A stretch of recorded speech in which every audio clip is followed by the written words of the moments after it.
Ez a Világhíradó. Köszöntöm Önöket! Letartóztattak egy vietnámi nőt Kim Jong-nam meggyilkolásával kapcsolatban. A maláj hatóságok ugyanazon a reptéren vették őrizetbe a nőt, ahol egy nappal korábban mérgezett tűvel ölték meg az észak-koreai diktátor féltestvérét. Phenján hivatalosan nem ismerte el Kim Jong-nam halálát, de kérvényezte holttestének kiadatását Malajziától. Ebből a Kuala Lumpuri kórházból szállították el Kim Jong-nam holttestét egy laboratóriumba, hogy további orvosszakértői vizsgálatokat végezzenek el rajta. Az észak-koreai diktátor Kim Jong-un féltestvérét egy nappal korábban gyilkolták meg a Maláj főváros nemzetközi repülőterén, ahonnan Makaóba akart utazni. A hatóságok szerint a 47 éves Kim Jong-namot két ismeretlen nő mérgezett tűvel szúrta meg. A férfi rosszul léte után még segítséget tudott kérni, de a kórházba szállítás közben meghalt. A nemzetközi hírekben a kezdettől gyilkosságként kezelték az ügyet, nem sokkal később azonban a dél-koreai titkosszolgálat is megerősítette az idegenkezűséget. A gyilkosságot minden bizonnyal méreggel követték el, de ezt a boncolás során is ellenőrizni kell. A maláj hatóságok ezt még ma elvégzik, mondta a szöuli illetékes, aki hozzátette, a phenjani rezsim már 5 éve próbálkozik Kim Jong-nam megölésével. A reptéri térfigyelőkamerás felvételekből kiderült, hogy a gyilkosságot 2 nő követhette el. A gyanú szerint a tettesek még nem hagyták el az országot, és az üggyel kapcsolatban letartóztattak egy vietnámi papírokkal rendelkező 28 éves nőt. A maláj hatóságok szerint ő lehet a 2 gyilkos közül az egyik. Kim Jong-nam a korábbi észak-koreai diktátor, Kim Jong-il elsőszülött, de házasságon kívüli fia. Sokáig úgy tűnt, hogy a rezsimet alapító családból ő lesz a harmadik, aki az országot vezetni fogja. Apja kegyeiből azonban a 2000-es évek elején kiesett, miután számos alkalommal utazott nyugati országokba kaszinózni, és olyan is volt, hogy hamis útlevéllel próbált Japánba jutni. Kim Jong-nam 2003 óta végleg elhagyta Észak-Koreát, hogy a Kínához tartozó Makaóban telepedjen le. Azóta többször is megpróbálták megölni, sikertelenül. Kim Jong-namnak van egy felesége és egy fia Pekingben. Makaóban szintén van egy fia és egy lánya a második feleségétől. Ezt a 2 családot a kínai hatóságok is védik, mondja a szöuli kormány egyik illetékese. Kim Jong-nam soha nem rendelkezett nagy támogatottsággal hazájában. Szakértők szerint haláláról az észak-koreai nép nem is fog értesülni, csupán a szűk uralkodói elit. Most Korvin Tiborral, az ATV külpolitikai szerkesztőjével beszélgetünk tovább az észak-koreai diktátor féltestvérének meggyilkolásáról. Szervusz Tibor! Szervusz Viktor, köszöntöm a nézőket! Tibor, miért akart ennyire megszabadulni Kim Jong-un a saját testvérétől? Ennek több oka is volt, már amennyiben lehet okokat találni egy testvérgyilkosságra. A téma szakértői szerint az egyik fő motívum az lehetett, hogy Kim Jong-un soha nem tudott igazán elvonatkoztatni attól, hogy korábban az idősebb testvére volt a rezsim első számú örököse. Megrögzötten félt attól, és az utóbbi időben szárnyra is keltek ilyen pletykák, hogy egyszer Kim Jong nem válthatja a hatalomban. Az már csak olaj volt a tűzre, hogy a legidősebb fivér mindig is kritikusa volt az észak-koreai kommunista rendszernek. Kim Jong-nam ugyanis mérsékelt reformer eszméket vallott, és annak ellenére, hogy többször is kijelentette, hogy nem pályázik a phenjani elnöki székre, nyilvánosan bírálta a rendszert. Leginkább családjának dinasztikus hatalma nem tetszett neki, és az elnyomáson is enyhített volna. Ez azonban az utóbbi néhány évben már egyáltalán nem volt rá jellemző, sőt, az életéért könyörgött saját testvérének. 2012-ben egy ellene irányuló gyilkossági kísérlet után levelet írt Kim Jong-unnek, amiben arra kérte, hogy ne bántsa se őt, se a családját. Igen, de valamiért mégis nagy kockázatot látott a kommunista rezsim abban, hogy Kim Jong-nam életben van, nem?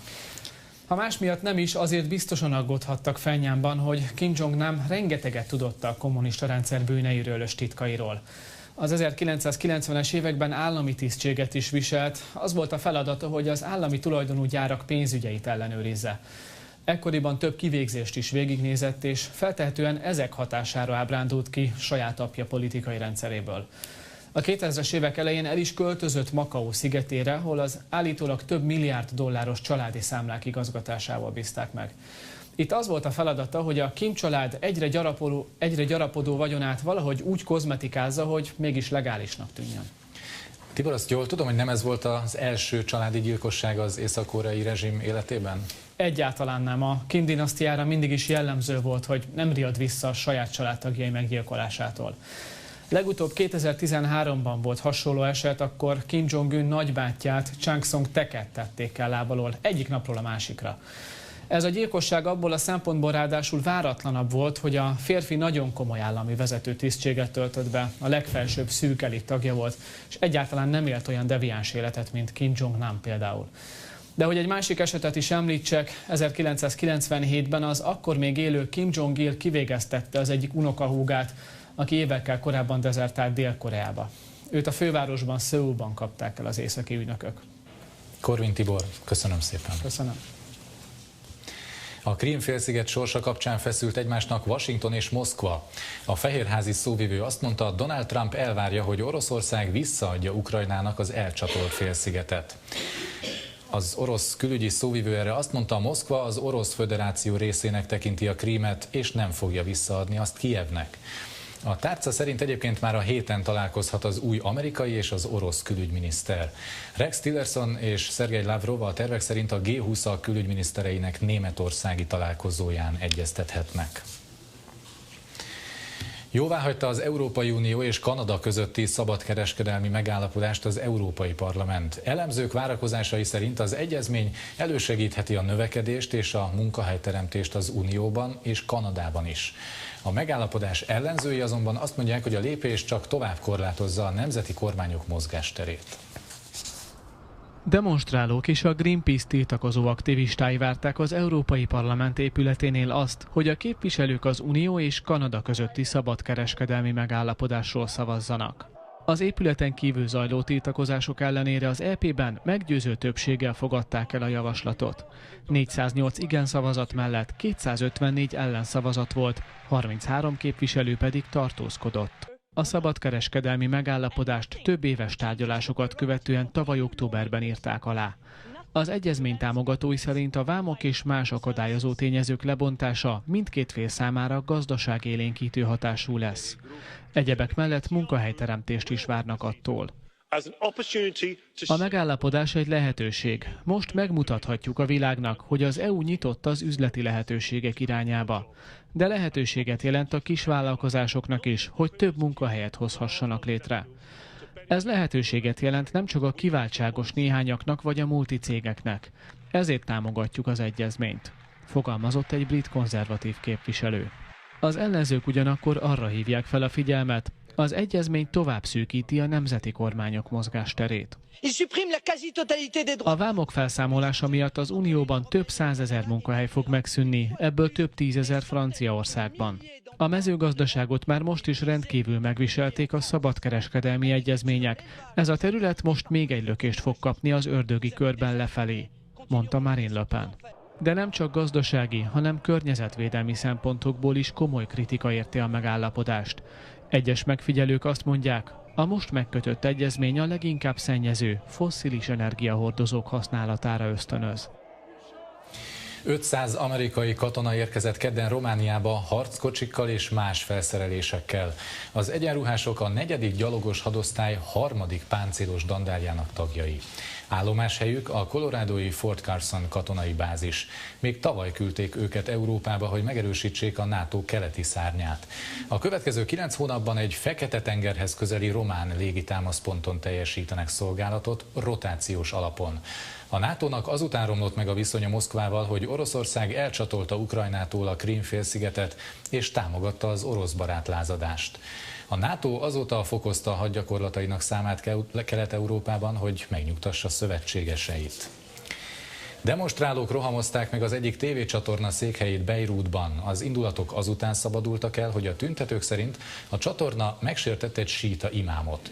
A csaknem 300 demonstráló kövekkel és tojásokkal dobálta meg az épületet, több ablakot bezúztak és egy kisebb tűzeset is keletkezett. A hatóságok katonai erő felvonultatásával fékezték meg a tömeget. Az összecsapásokban egy rendőr könnyebben megsérült.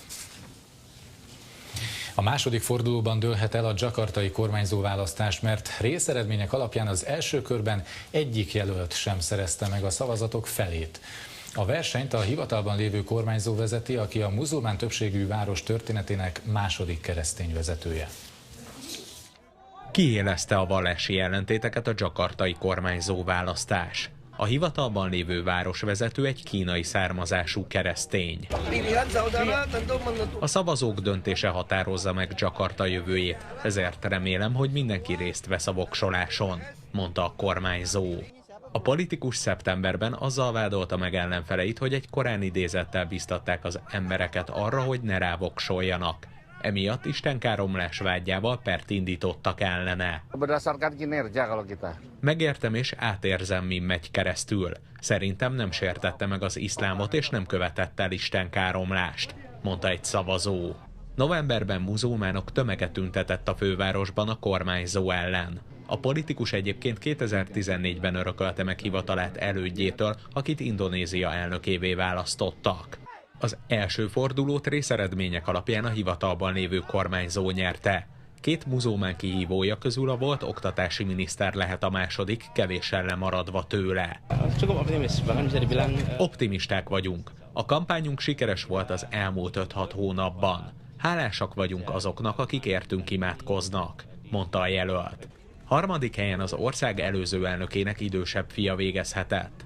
Édesapja a választás előtti napon azt írta a Twitteren, hogy a fia sikerét bizonyos emberek szabotálni próbálják.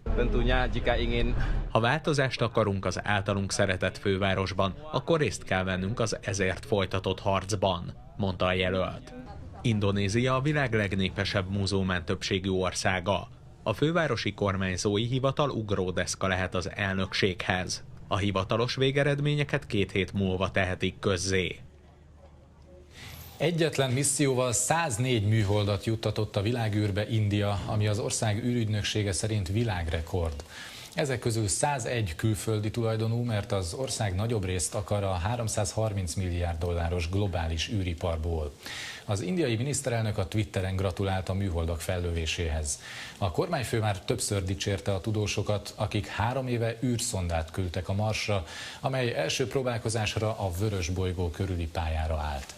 Az indiai űrkutatási szervezet tavaly 75 műholdat lőtt fel külföldi ügyfelek kérésére. A most űrbe juttatott 104 műhold összesen 650 kilót nyomott. A 101 kis külföldi műhold közül 96 amerikai, egy-egy pedig izraeli, kazahsztáni, holland, svájci és Egyesült Arab Emírségekbeli volt. Hosszú évtizedek után először gőzmozdony vontatja a menetrend szerinti járatokat egy híres észak-angliai vasútvonalon. A vonal egy szakaszát tavaly áradások, illetve földcsúszamlások miatt le kellett zárni. Hivatalosan március végén nyitják meg újra. Ennek tiszteletére most csütörtökig olyan menetrend szerinti vonatok járnak rajta, amelyeket Nagy-Britannia legújabb gőzmozdonya vontat. A szerkezet 18 évnyi munka után 2008-ban készült el 3 millió fontból. Sebessége eléri a 120 km/h. 1960 óta ez az első fővonali gőzmozdony, amit az Egyesült Királyságban gyártottak. Az első menetrend szerinti járatra valósággal elkapkodták a jegyeket. És ez volt a Világhíradó. Köszönöm a figyelmüket, viszontlátásra!